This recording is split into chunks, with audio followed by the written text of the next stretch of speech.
কদমপুর হামিদিয়া কামাল মাদ্রাসার বার্ষিক সাংস্কৃতিক প্রতিযোগিতার অনুষ্ঠানের সম্মানিত সভাপতি এবং বিজ্ঞ বিচারক মন্ডলী, আমার প্রিয় শিক্ষকবৃন্দ এবং প্রিয় ছাত্রছাত্রী ভাইরা, আসসালামু আলাইকুম ওয়া রাহমাতুল্লাহি ওয়া বারাকাতুহু।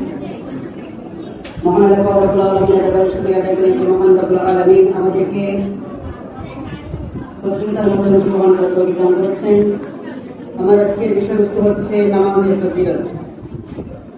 আল্লাহ পাক রব্বুল আলামিন কোরআনে কারিমের মধ্যে এই নামাজের কথা বিরাট উল্লেখ করা হয়েছে।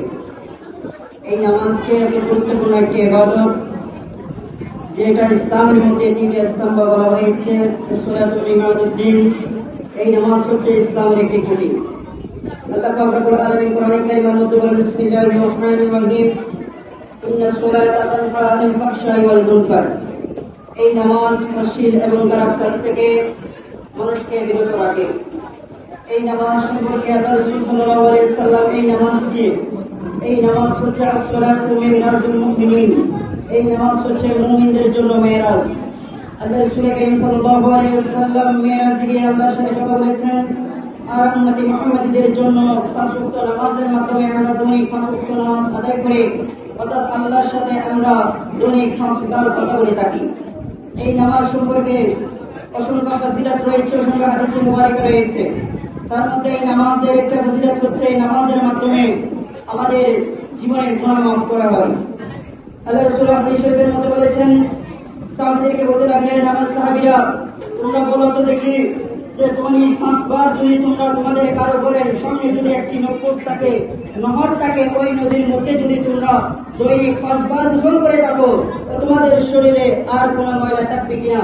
তখন সাহাবীকে বলতে লাগলেন যে আমাদের শরীরে আর কোনো ময়লা থাকবে না।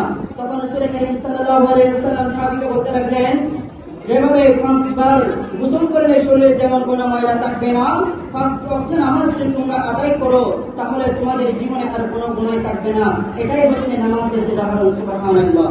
এরপরে রাসূল কারীম সাল্লাল্লাহু আলাইহি ওয়াসাল্লাম বলেছেন, কাল কিয়ামতের কঠিন ময়দানে, যে কঠিন ময়দানে আর যেদিন মানুষ থেকে সর্বপ্রথম একটা হিসাব নেওয়া হবে, ওই হিসাবের নাম হচ্ছে আউয়ালু মা ইউহাসাবু বিহিল আবদি ইয়াউমাল কিয়ামাতিস সালাত। রাসূল কারীম সাল্লাল্লাহু আলাইহি ওয়াসাল্লাম বলেন, কিয়ামতের দিন সর্বপ্রথম বান্দা থেকে নামাজের হিসাব নেওয়া হবে। এই নামাজের হিসাব যদি আমরা যথাযথভাবে আদায় দিতে পারি, তাহলে আমাদের জন্য এই কিয়ামতের ময়দান, আমাদের কঠিন ময়দান, আমাদের জন্য যত তাড়াতাড়ি অসম্ভব আমরা মুক্তি পাবো। এবং এই নামাজ, আসসালামু আলাইকুম ওয়া রাহমাতুল্লাহি ওয়া বারাকাতুহু।